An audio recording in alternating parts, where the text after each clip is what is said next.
بسم الله الرحمن الرحيم. يا أيها الناس إنك خلق من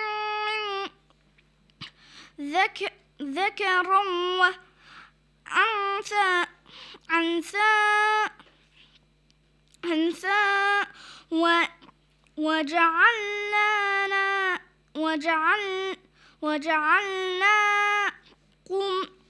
وجعلناكم شعوبا وقبائل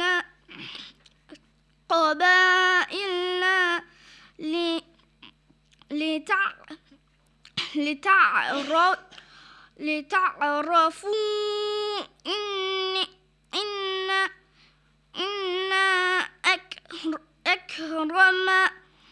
أكرمكم عند الله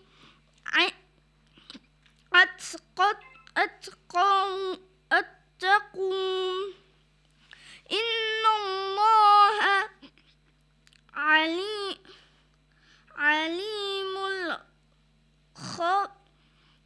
خبير. قالت الأعراب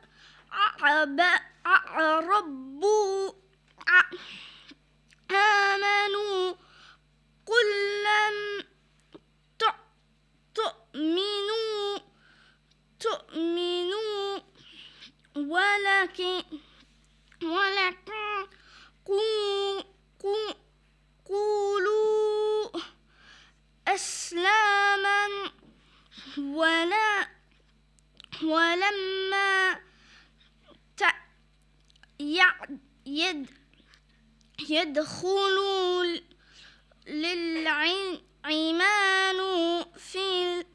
في قلوبكم وإن تؤتي الله ورسوله لا يلتكم من أعمالكم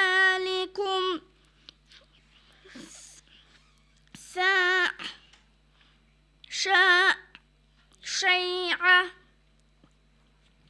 إن الله غفور رحيم.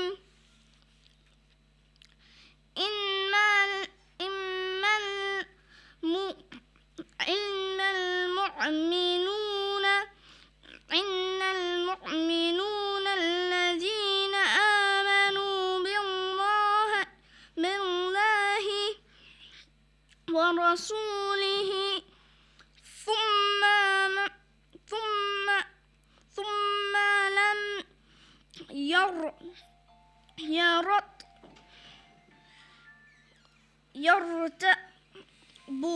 يرتبوا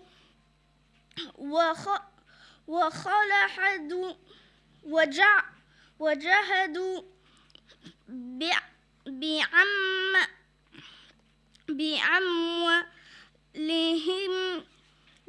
بأموالهم وأنفسهم في سبيل الله أولئك هم الصادقون. قل تعالمون الله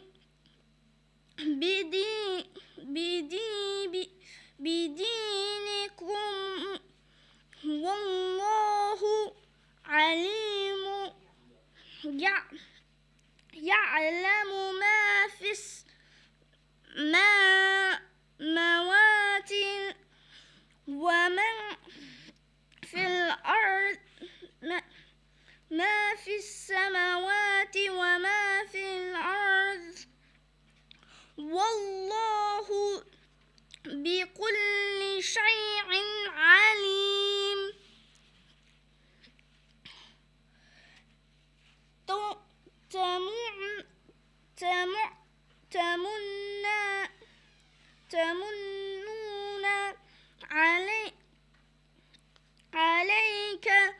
وعليك أن أسلام قل لا تعمون علي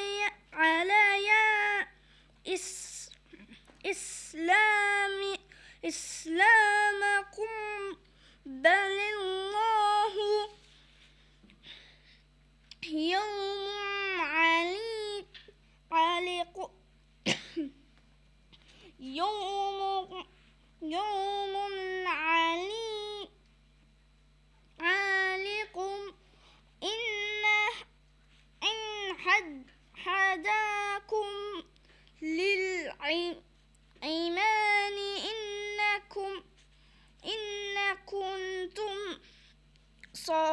إن كنتم صادقين إن الله يعلم غيب السماوات والأرض والله بصير بما تعملون صدق الله العلي العظيم.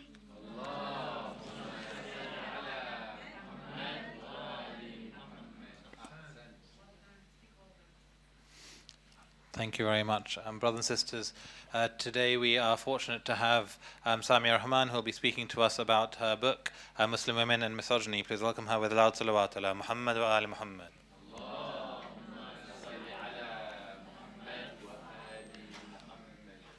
Samia Rahman is a writer, scholar and journalist whose research focuses on Muslim women, patriarchy and the structures of power. The former director of the Muslim Institute and former deputy editor of the quarterly Critical Muslim, also available from Hurst. She's studying for a PhD at Goldsmiths, University of London. Salawat ala Muhammad wa ala Muhammad.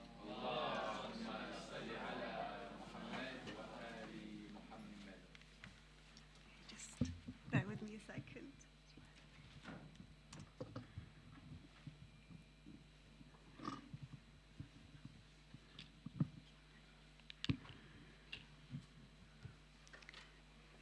Assalamu alaikum, everyone. So thank you very much, Miqdad, for the introduction. So my name is Samia Rahman, and I am currently indeed undertaking doctoral research on Muslim women, patriarchy, and structures of power. I would also like to thank all of you for being here this evening to discuss Muslim women and misogyny, myths and misunderstandings, which I happen to have just written a book about. So I should get the book out, shouldn't I?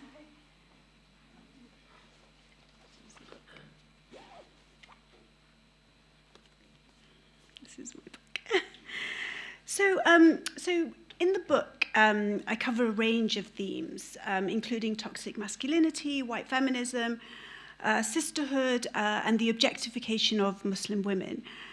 But as these are sort of vast subjects, and I only have about half an hour, I'll focus my talk on the question of, I think, sort of one of the questions that I discuss in one of my chapters, which really looks at whether Islam is feminist. And perhaps we can pick up on the other themes in the Q&A. So I initially offer some thoughts on how we might define misogyny. And I think it's fair to say misogyny usually manifests in oppression. And there are various forms of oppression that exist in our world that we are witness to. And whether it's atrocities in Sudan, in Congo, in authoritarian states, in neo-colonial projects, in patriarchal theocracies, in the abyss of this man-made climate crisis that we face, and not least in the horror of what we are currently witnessing in the Middle East. So for me, these are not unconnected, which is why it feels very important to me to contextualize the issues I write about in my book, in our contemporary moment, because misogyny is just one of the many manifestations of oppression that we are witnessing. So I never saw myself writing a book about Muslim women and misogyny. I felt that this was such a fetishized topic, so overdone and loaded with Orientalist tropes and lazy assumptions. I also had convinced myself that I was not a typical Muslim woman, and I really struggled with the assumption that Muslim women are all victims of Muslim misogyny. And I didn't think that, I was entitled to take up space and claim to speak for all Muslim women. And I'm not going to deny that women's lives are blighted by misogyny, but this idea that Muslims have a monopoly on misogyny, for me, is just ridiculous. And this is what I hope is one of the takeaways of the book. Because there is this idea that an exceptional misogyny exists that is experienced only by Muslim women, and that this is perpetrated only by Muslim men. And the thing is, this serves to sort of demonize Muslim men and infantilize Muslim women, because far too many people are already convinced that Muslim women are oppressed and need saving by this secular liberal West. And it's because there's this idea that Muslims and Islam are inherently misogynistic that creates a distraction from the sort of structural inequalities and injustices that persist in all our societies. And again, this is not to say that Muslim women don't suffer misogyny or that misogyny is not a problem in Muslim communities. It's that there are ways to own our problems and tackle them without fueling Islamophobia, and that's what I hope my book manages to do. So during the course of writing this book, I interviewed many inspiring Muslim women and a fair few Muslim men, some inspiring, some not so inspiring, because, let's not forget, Muslim men are victims of this system of patriarchy and misogyny too. So I really want to sort of take the opportunity in this talk to talk about one of the women I interviewed, Dr. Samia Rahman.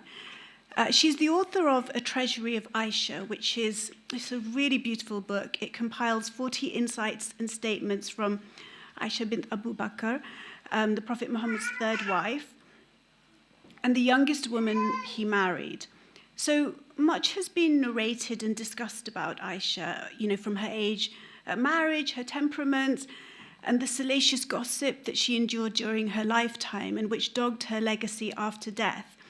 And what's interesting to me is that the celebration of Aisha in Sunni scholarship has been used to marginalize the Shia community from the dominant discourse in Islam. And this is really illustrative of the way in which voices are erased or sanitized or utilized to perpetuate certain narratives that codify how we understand and practice Islam today.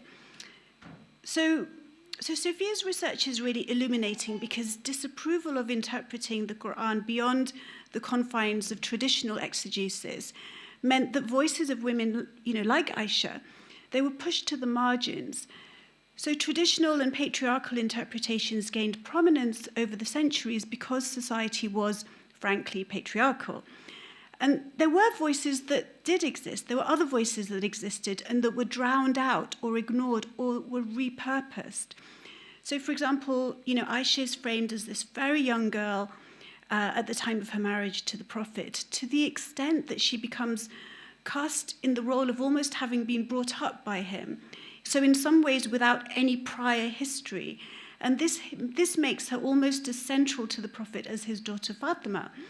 And also, while Zainab, a truly powerful figure, features heavily in much Shia scholarship and a lot of reading that's out there, but it's been she's been erased from Sunni discourse.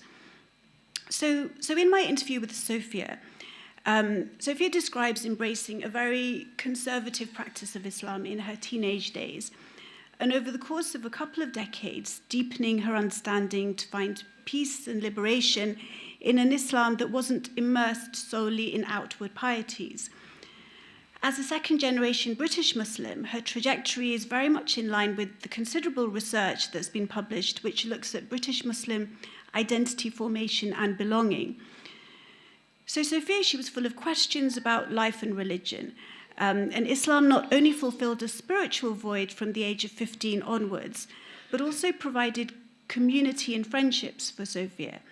She took the decision to wear hijab at the age of 17, the first in her extended family to do so, and soon after adopted the full-length abaya.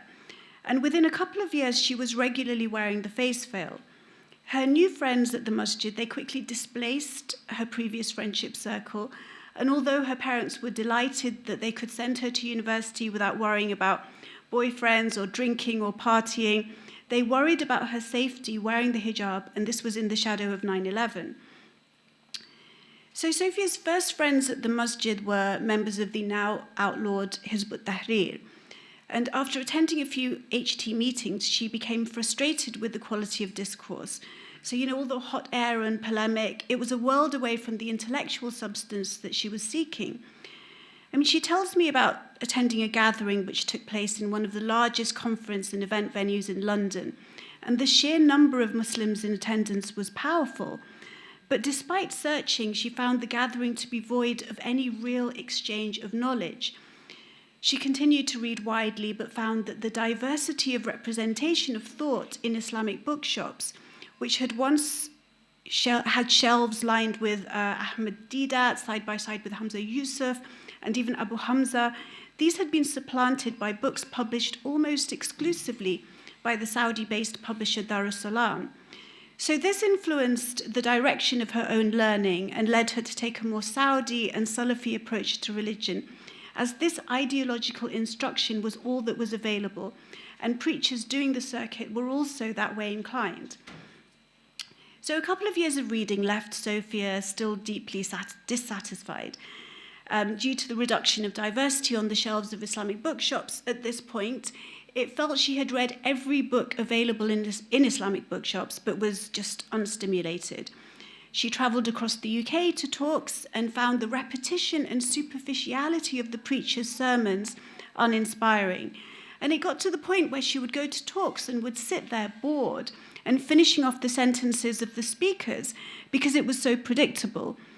Everybody was saying the same thing. And she kept thinking, how could a religion that is over 1,400 years old and that she believes is genuinely of a divine source, how can she at the age of 20 have already managed to learn everything that there is to learn? It's impossible. So Sophia had the humility to know that this couldn't be correct. And she determined to study Arabic to deepen her understanding. She graduated from university, she got married, and traveled to Syria, where her husband was already studying. They had both pledged to embark on a lifelong journey of learning and serious study, but until that point, she had only ever experienced a representation of Islam in the UK that was narrowly defined and dogmatic because those who were teaching Islam were all coming from the same institutes of learning.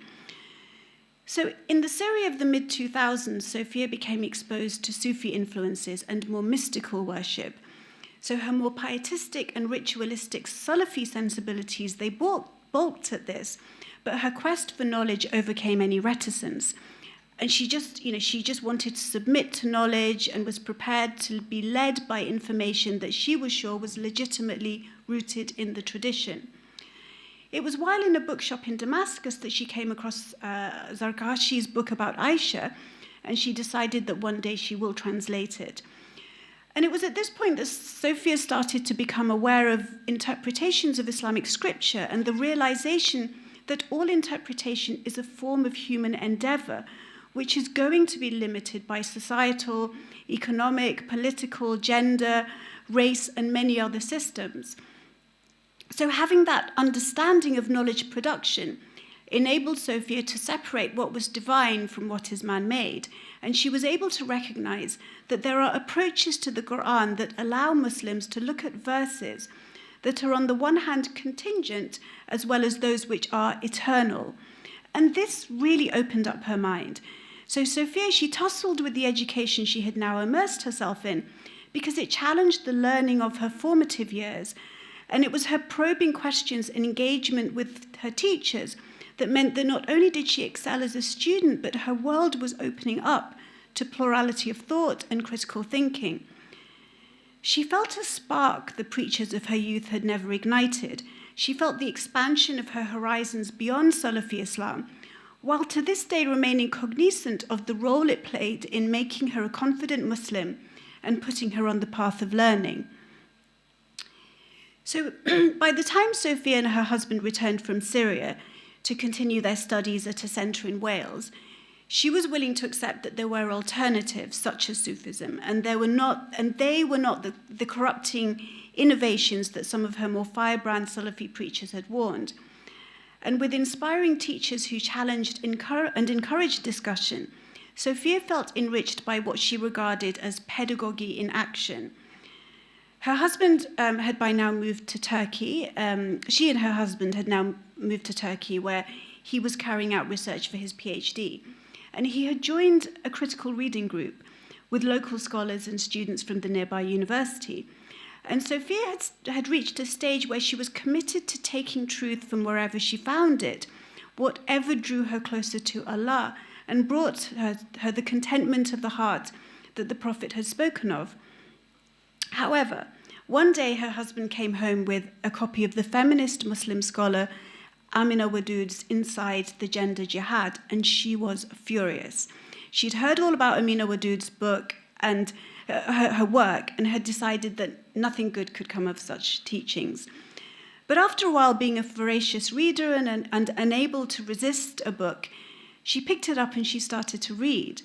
And to her amazement, she couldn't find anything objectionable.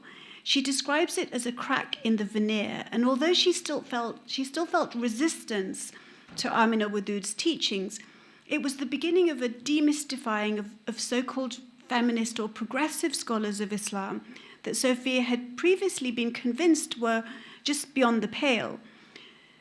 So sometime later, Sophia's husband brought home Fatima Mernissi's The Veil and the Male Elite, and she found she was unable to disagree with much of what Mernissi had written, although she recalls that the tone and the language had put her off. So as the years passed, Sophia became open to being exposed to works such as these, as did her husband. They returned to the UK, and she felt her views on salvation and pluralism, difficult to say, in Islam altering. She decided to return to higher education, embarking upon her PhD at the University of Leeds, and her studies meant she was further exposed to different ways of thinking and a broader view of what it means to be a Muslim. Her openness to learning is indicative of her willingness to submit and remain humble and embrace knowledge as a channel to help maintain humility as she continues to seek out proof wherever it may be found.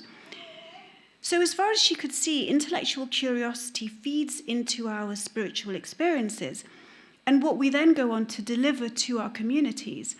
So for her, it's individual and communal. And Sophia's PhD is intrinsic to her journey because both the text's author and the subject of the book, Aisha, embody the ways in which patriarchal readings of Islamic scripture marginalize the role of women in our understanding of Islamic history and tradition. I mean, here is a woman she had grown up only hearing about as a wife of the Prophet, but now she was seeing her as this three-dimensional individual in her own right. And she asked, how is this not out in the public domain? There are so many ways that young women could imagine their own futures. If we had someone like Aisha, for example, represented to us in a way that truly honored her. So, of course, Sophia's point is not to say that, just sort of the exalted role of wife and mother should not be revered, because women for whom this most vital undertaking brings all the fulfillment they need should be celebrated and admired. What Sophia's words and the example of Aisha illustrates to me is how patriarchal interpretations of Islam have reduced complex and multi-talented women who are fierce, feisty, provocative, argumentative, sometimes difficult women into limited versions of themselves. So Aisha's complexity is stripped away, and her role as wife and mother supersedes every other aspect of her identity. Similarly, the erasure of Shi'i narratives has further relegated figures such as Prophet Muhammad's granddaughter, Sayyidah Zainab, who, along with Imam Hussein, is described by anthropologist Laura Deeb as perhaps the most commonly cited religio-historical role models in Shi'i Muslim communities. So for Deeb, looking to role models from Islamic history is what she describes as a crucial element in formulations of what it means to be a moral and pious person. I mean, and she says that this is very central to Shia communities. So when the Umayyad Caliph Yazid ibn Muawiyah massacred most of Zainab's male relatives, including her brother Hussein, at the Battle of Karbala, she courageously took on a leadership role to rally those who had survived. And this version of womanhood, Deeb argues, remains potent in Shia communities, as participation in social and political affairs is a foundation of piety, and therefore women are encouraged to be like Zainab and strive to live up to her example. Hussein, for example, offers an example of mortal sacrifice, while the continued struggle against oppression is entrusted to women, who hold the key to the future of Shia communities through activism, organizing, and leadership. And I would really be interested to hear whether this resonates with this audience here or not. So this blind spot comes from the male privilege afforded by generations of male scholars, which is something Amina Wadud argues. New understandings of the Quran reveal what Wadud describes as possible roads towards finding new conceptions of what it means to be human in a religion that has had a history of castigation from the male elite. The male elite were so entrenched in their own struggles for understanding the divine human relations that they saw their androcentric as a reflection of the totality of the divine intent. This is Amina Wadud's quote. This is a little bit esoteric. So these generations of male scholars are ever present in a survey of the current widely available literature, derived from accepted mainstream Islamic scholarship, and almost exclusively women are depicted as a separate, sometimes inferior species. So you only need to seek out scholarship by female Islamic thinkers such as Amina Wadud, Asma Barlas, Leila Ahmed, Ziba Mir Hosseini, Keisha Ali, Fatima Mernisi, to realize how incomplete these patriarchal interpretations are. So in my conversation with Sophia, she talks about looking back on discovering these writings as shaking up her Salafi worldview. But when I came across feminist scholarship, I devoured them with gratitude.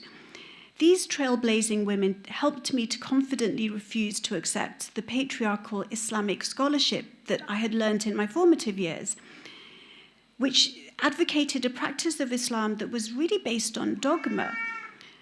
Much of the conventional interpretation of the Quran that has remained unchanged for centuries consists of layers upon layers of accepted truth built on the interpretation of a long line of male scholars.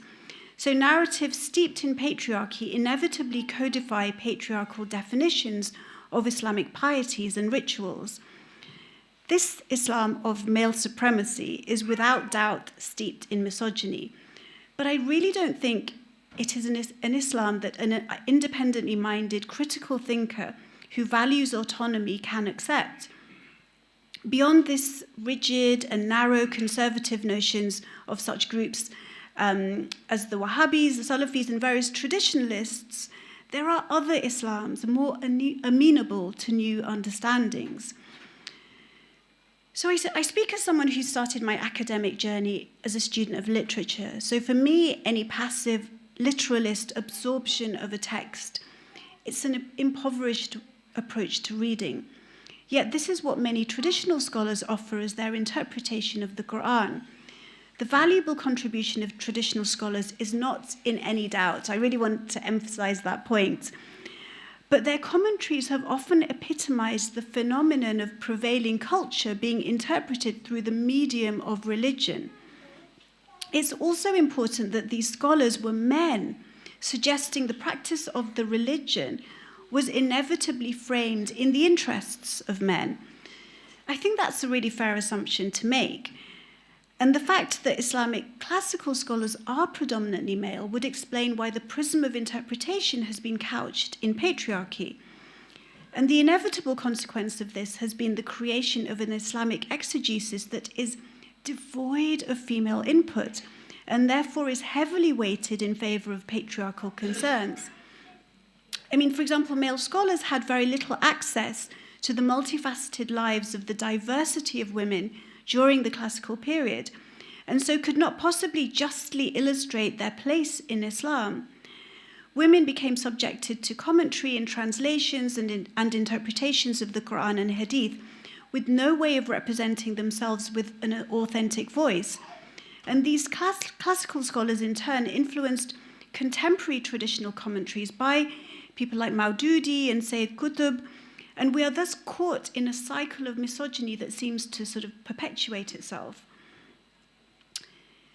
So one thing I do in my book is that I look at what that means when Muslim women step out into the public realm and take on leadership roles, and the vulnerability and the expectation that that involves. I look at, for example, Ingrid Matheson, a Canadian Muslim activist and scholar, and she writes about the necessity for Muslim women to take up leadership roles. She argues that however well-meaning or mindful your average man may be, often the erasure of women's rights, marginalized groups' rights, and the reinforcement of patriarchal structures comes about because of an absence of women speaking for women in positions of power and of authority. So women in leadership positions of religious authority and spirituality are particularly to be welcomed to challenge the resistance to a deconstruction of orthodox traditions and practices that have become codified as true Islam. So Matheson speaks of Ibn Rushd, for example, and his theory of renewal, and references in the Hadith where the Prophet says, "At the beginning of every century, God will send to this community someone who will renew its religion." So throughout history, both the basic sources of Islam have been read through the lens of cultural practices of a 7th century society. And a casual examination and consideration of the historical context of the original sources upholds the perspective that they are free from certainly misogynistic intent. And I think it's because the Quran was never intended to be approached as a superficial legal code. I mean, this is my opinion. Yet those who interpret the Quran in this manner, they do so to uphold their own agendas of patriarchal control and the oppression of women, or fuel the Islamophobic fire that brands all Muslim men misogynists and all Muslim women oppressed. And this is not to say that there is nothing uncomplicated about Islamic scripture. And there are more than a few contemporary scholars of Islam who struggle to find enough evidence to be convinced that a progressive reading is possible, however much they would like to. I mean, I spent an afternoon with Aisha Hidayatullah, who is the author of a book called Feminist Edges of the Quran. And I took the opportunity to probe Aisha about the fallout from her exegetical focus on anti-patriarchal readings of the Quran. So her analysis encompasses the contemporary giants. So Rifat Hassan, Aziza Al-Hibri, Amina Wadud, Asma Barlas, Sadia Sheikh, and Keisha Ali. And what she produces is a considered and honest confession. I think what comes through is that for Aisha Hidayatullah, this is a deeply personal project, her book. And her findings, the findings in her book, are actually quite painful for her because as far as she's concerned, it's undeniable when she assesses the verses in the Quran that cause pro-women interpretations the most unease, such as verse 434, which is, the notorious wife admonishing or beating, whichever translation suits you, verse. And she is unable to entirely reconcile them. She's unable to conclude anything other than that the verse speaks of a context in which men may hit their wives. Whereas Amina Wadud rejects this verse outright. But however much Aisha Hidayatullah wishes to, she feels she cannot. She explains, this personal toll that publishing her book took, and her fear that it would fuel patriarchal and misogynist interpretations of Islam. But ultimately, citing intellectual honesty, she stands by her reasoning. But she makes a really significant point. She suggests that we engage with the Quran in a process of co-creation while acknowledging it to be a divine text. So, still for her, it doesn't mean that this is an end to any conversation on inclusivity in Islam. It's just that for her, the answers may not be found in Quranic text, but located in Islamic traditions and practices instead. So I just want to reflect quickly on some contemporary culture war type issues. So Amina Wadud in Quran and Woman, as well as locating the worldview of the Quran as the key in challenging patriarchal readings of it and the subsequent patriarchal practice of Islam, is to understand that for her it's to understand that Allah is beyond gender. So, pronouns are a point of moral panic these days, yet it was before the abundance of bad faith, willful misunderstanding of the notion of misgendering that Amina Wadud began arguing that to exclusively use the masculine pronoun negates the concept of tawhidic unity or the oneness of God. So using feminine or plural pronouns for Allah recognizes that rigid gender binaries are a construction of our contemporary context. And this has become hardened since the onset of modernity. And there are plenty of scholars such as, for example, Michael Muhammad Knight, who discuss wanting to believe in progressive iterations of Islam, but say they need something more concrete. And there are many sort of socially liberal Muslims who seek definitive verses and hadith that they can refer other faith fellows to who perhaps don't have a more progressive outlook. However, even with Michael Muhammad Knight in his 2020 book, in his 2020 work, which is a book called Muhammad's Body, he looks at the way in which semantics of Arabic grammar have prioritized masculine pronouns, as there simply is no gender-neutral pronoun that correctly exists in Arabic grammar. And this brings him much closer to Amina Wadud's view. How am I doing for time? So Muhammad Fadel, in his seminal work, Two Women, One Man, offers another perspective. As well as Amina Wadud, he takes the works of Layla Ahmed and Fatima Mernissi, who also very much inform my own reading of the Quran, and analyzes their argument that Islam is at its essence a gender-neutral belief system that has been obscured by a centuries-long tradition of male-dominated interpretation. So Muhammad Fadil introduces the concept of political versus normative discourse to illustrate the tension between feminist readings of the Quran, which appear to suggest that there is a true objective interpretation which promotes gender equality, and an array of postmodern readings which are subjective and therefore to be discounted.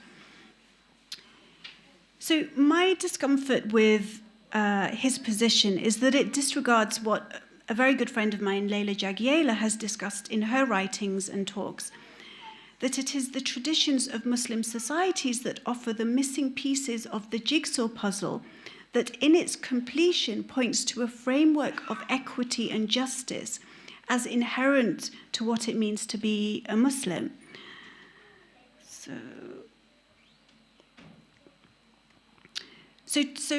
to reduce Islam to texts is to miss the essence of what it is to be a Muslim.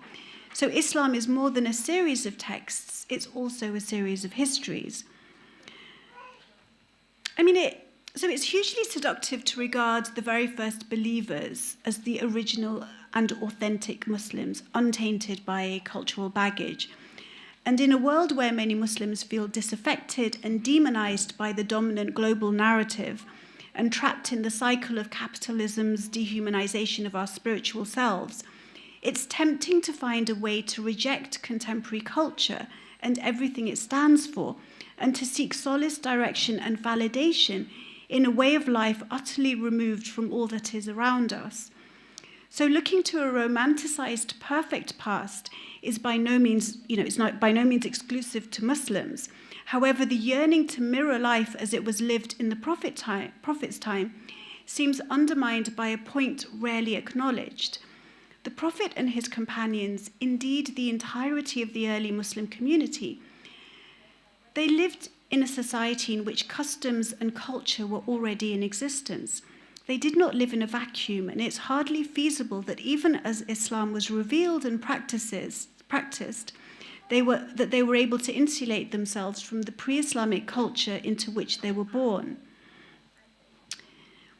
So Islam was revealed in an era vastly different from the one in which we live today, and we can only really discover its meaning and relevance for contemporary times by lifting it out of its 7th century cultural context and understanding how it was shaped by its 7th century context and its contact with surrounding mores, including patriarchal norms prevalent in the Sassanid Empire, the Byzantines, and so on.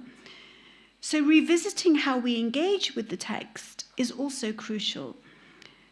Many of us who grew up being discouraged from questioning or engaging with Islamic texts in any kind of critical or interpretive way, we look for easy two-dimensional answers rather than building complicated truths. If we want to discover whether the Quran upholds patriarchy or enables misogyny, perhaps we need to ask questions of the text. We should be bold enough to ask, what does this really mean? And to be honest with ourselves and admit when we're not getting to the heart of it, or if we feel uncomfortable with its interpretation.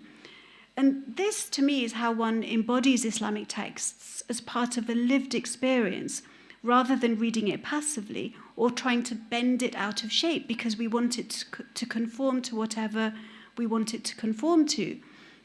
And I think in my book, by kind of creating a platform in which Muslim women can tell their diverse and various lived realities, we can locate our feminism, whatever feminism means to us, in our own version of Islam.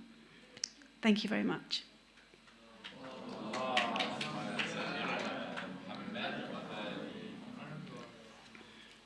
Thank you very much. We have some time for questions if there are any.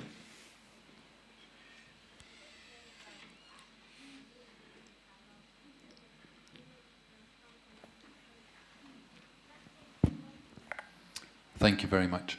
Do you think Islam is misogynistic, or is it just interpretations of Islam are misogynistic? Gosh, I think society is misogynistic. I think misogyny is everywhere. You know, patriarchy exists. It's really inherent in global society. I mean, if you look at inequalities, if you look at oppressions, if you look, from the very material and economic to a very kind of practical level, misogyny exists. It does exist. My point is that Islam does not have a monopoly on misogyny. There's this very Islamophobic, kind of projection that as Muslims we have it just so much worse, and I really believe that's not true. I think society has been patriarchal for centuries and centuries, and there's been, there's complicated reasons for that. I mean, a lot of it is to do with, I think, colonialism. I think it's to do with, kind of war and battles and sort of, expansion of civilizations. It's, there's a lot to unpack as to why we live in this misogynistic patriarchal society, and this has been absorbed and codified in Islam in the same way that it's been absorbed and codified in every ideology, and that's really kind of my main takeaway of this book, that we don't have this monopoly on Islam. We are, and also I think in the book and in the stories in the kind of the lived realities of the women who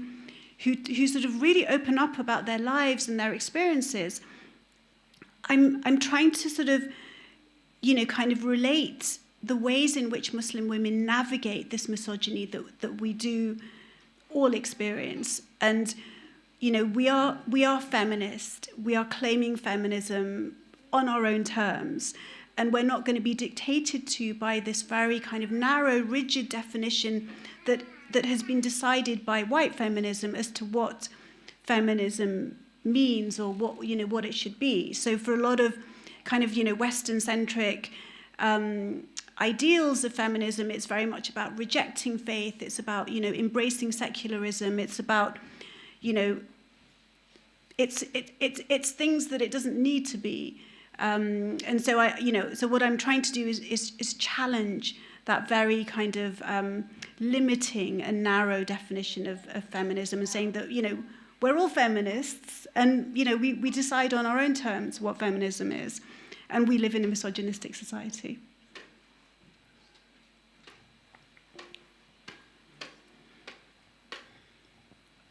Thank you for your presentation.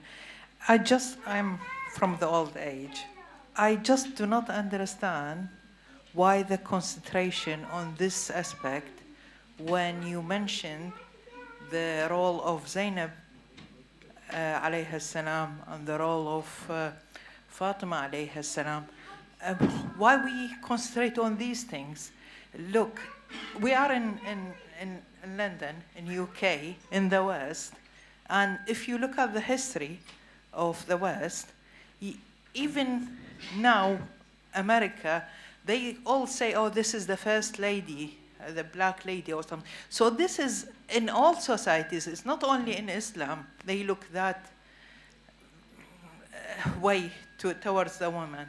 So why we concentrate on this and make people think, oh, Islam has its way, and we do not concentrate on the good thing that you just mentioned, Zainab alayhi salam, the role she did. She is the one that sent the message of Imam Hussein alayhi salam. Thank you very much. I absolutely agree. I absolutely agree. I mean, I write in the book about how much I resisted writing this book. I mean, it's so ironic because here I am talking about it, and eventually I did publish it. But it's true. I mean, this is such a kind of fetishized topic. I mean, everybody has an opinion about Muslim women. Everybody seems to want to decide how covered or uncovered we should be. I mean, it's so sort of overdone. I completely agree with you. But I think what one of the challenges that I'm really trying to embrace is to really uncover those stories. The story of Zainab, the story of Fatima, the story of the Muslim women that we know, and some Muslim men. We cannot sort of credit where credit's due, right? But there are so many unheard stories that sort of wider society simply isn't aware of Muslim women navigating, of these figures, these historical figures in Muslim tradition, who, women who have been leaders in battle, women who have, really kind of, held their communities together. And I think how I justified writing this book is that I would center Muslim women's voices in this book. It's really about kind of the complicated and messy truths that we kind of occupy. We are, we're multidimensional, we're contradictory, we're doing our best, and we're very diverse. And I think, by really capturing that sort of vibrancy, and by shattering this illusion that we're all sort of, very oppressed and very, living this kind of, extremely limited lives and controlled by, by the men in our lives. If I can just shatter those illusions, then, hopefully the book is doing some good. Thank you. There's a question from someone who had to leave, asking, has there been any surveys looking at Muslim women's perspective on misogyny as to whether they feel like there's lots of misogyny within Islam, and comparative to women who are non-Muslim, also the same question? So comparing experiences and perceptions of misogyny within Muslim communities and outside and beyond Muslim communities. Specifically women. I mean, there is a lot of research that has been done on the experiences of Muslim women, because we are so fetishized and because everybody seems to sort of, want to put us under a microscope. I think it's difficult because there's definitely a body of research out there. I think there is a lot of research that exists on the ways in which sort of women in society in kind of, nation contexts experience misogyny.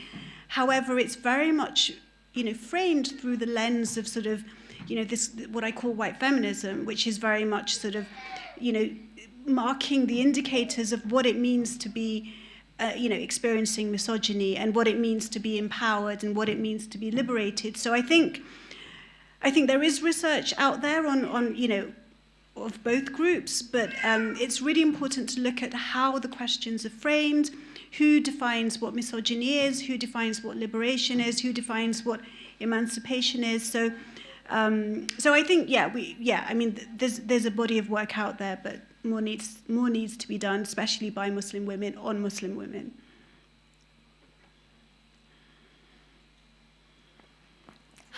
Oh, sorry. Thank you for your talk. Really helpful. I wanted to zoom out and touch on one of the things you said, which really, I think probably everybody in this room has been grappling with, which was the point around, especially amplified in the last year, but potentially a lot of people's experiences for a very long time, about how the West has rejected people of colour, their culture, and in sort of that search to sort of be closer to sort of core text and what is considered sort of core parts of culture, there's that hyper-romanticisation of the sort of, I guess, 7th century society. And whilst I've thought a lot about the former, I hadn't quite, and in the search to like get close back to my culture and what I identify with, I hadn't quite appreciated the hyper-romanticisation that happens, and then the problematic ideologies that might come out of it. So I just wondered if you could expand a little bit more on it, because I thought it was very powerful. I think, as people, as societies, as communities, we're all searching for belonging. We're searching for, for a place where we fit in society. And I think with all the sort of, kind of rampant Islamophobia that a lot of people do experience, and I really think, I talk a lot in the book about the Muslim manosphere and toxic masculinity, and I think, there's, there's really complicated reasons for this phenomenon and this kind of red pill movement that, a lot of Muslim men seem to have been sort of sucked into, and I think a lot of it does. There's a trajectory, and a part of that trajectory is really about sort of searching for a sense of belonging. And if you're so demonized by society, it's so easy to reject that society, right? So if you're a minority in a mainstream society, and the mainstream culture is kind of derisory and telling you that that you're subhuman, or that you're a threat, or that you're predatory. It's really kind of seductive to then kind of locate yourself to this utopia where, Muslims were, the ideal, and, there was this pure Islam, and trying to kind of, trying to sort of emulate that. And I get why it's really seductive. I just think it's, it's a kind of reductive way of like looking at, the way that Islam has kind of evolved, and how Islam relates to kind of different generations and different societies. I don't know, I hope that answers your question to some extent. I'll take one last question, if that's all right. Oh, I think the last question should be a women, but maybe we can take both.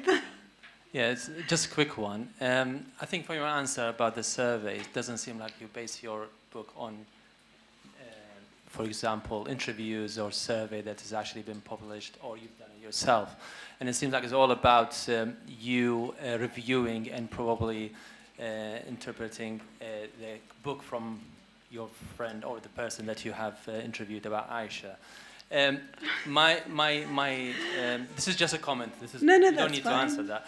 But my question is more about, from your book, in summary, in very simple words, who are you targeting and what are you trying to get? What's the message you're trying to get? Well, thanks for, condensing 5 years of research into, you read your friend's book. But my target audience, I described this book as a love letter to Muslim women. This is for Muslim women, and I think it's very accessible, and I think it's kind of, it's a book that can be read by anybody who has no background, who has no kind of, who has no prior insight into, Muslim societies and cultures and communities.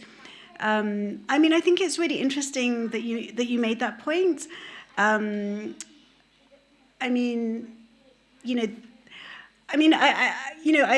wonder what you mean by, is the book based on statistics? I'm not really looking at this is not a quantitative analysis. This is the closest thing it comes to is a qualitative analysis. I interviewed, many, many women and many, many men, and this is a book about their stories, and this is couched in a lot of theory and a lot of context and sort of theological context and philosophical context and sociological context. So I hope you read the book, because maybe it'll change your mind.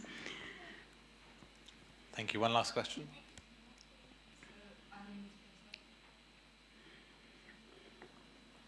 So I think we're caught in a bit of a double bind as Muslim women, because on the one hand, you're fighting misogyny internally, but then you're also fighting the sort of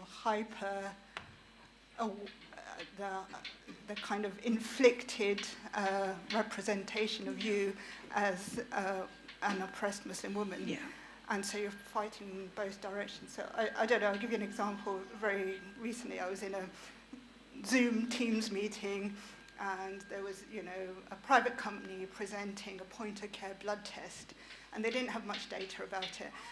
But their selling point was that they had, come across this group of women in Yorkshire who were scared of going to the doctor, male doctor, and their point-of-care blood test could be used in a women's organisation, and it was going to save the world. And you can stand up and say something against that, but it's almost like people don't want to hear you because they have the perception of the oppressed Muslim woman. So it almost doesn't really matter what you say or how you say it or how loudly you say it. How do we change that? How does that narrative or my narrative, because there are narratives, there are hundreds of narratives out there, but we haven't changed the perception or the discourse. Is there any hope to ever change it if the other side doesn't want to hear? We have to cling on to hope, right? Because what else is there? I think by fighting against this kind of very two-dimensional way in which Muslim women are perceived is a starting point.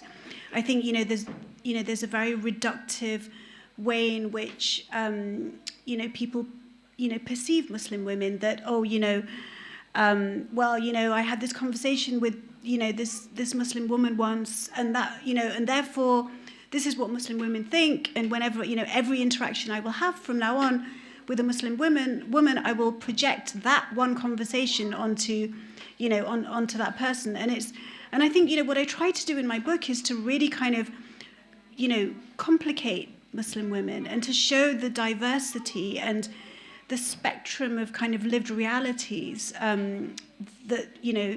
that Muslim women, kind of make up. Look at this room. I'm sure every single woman in this room has, a different, complicated, way in which she moves through life. And I think this is the thing where, people are so anxious to kind of put us in boxes, to label us. And I feel like this is a problem with society anyway. Just going back to, the brother and his statistics. It's like, that you can't kind of like be so reductive.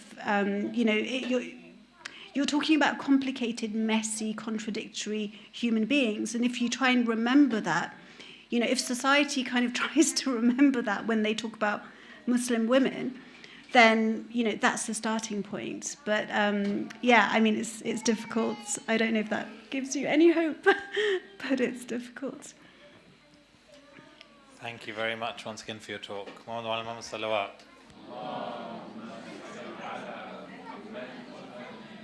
Out of interest, do you have any books to sell today? Oh, I just have this. I'm so. It'll be at your local bookshop. Forget Amazon. Amazon is like, multinational. Go to your local bookshop and buy it. Thank you very much. Thank you everybody for your really insightful questions and for your patience, and thank you for giving me this space to speak about my book. Thank you very much. Assalamu alaikum. Brothers, just to let you know about some of our upcoming programs. On Sunday, we have a Visit My Mosque program, which begins at 3 p.m. We'll be welcoming some of our local community. Please do join us as well so that we can welcome them during the day from 3 p.m. until 5 p.m. At 3:30 p.m. there'll be a tour of the Salam Centre as well. All of you are welcome to join. We'll have some stalls up about our regular programs through the week. So please do come along. You can have a look at those as well. And we'll have a chat and we'll have some talks at the end as well. From 4:15 we'll have some of the vicars of the local area who'll be speaking to us as well. Next week we have Sam Friedman who'll be speaking to us about failed state and how to fix it.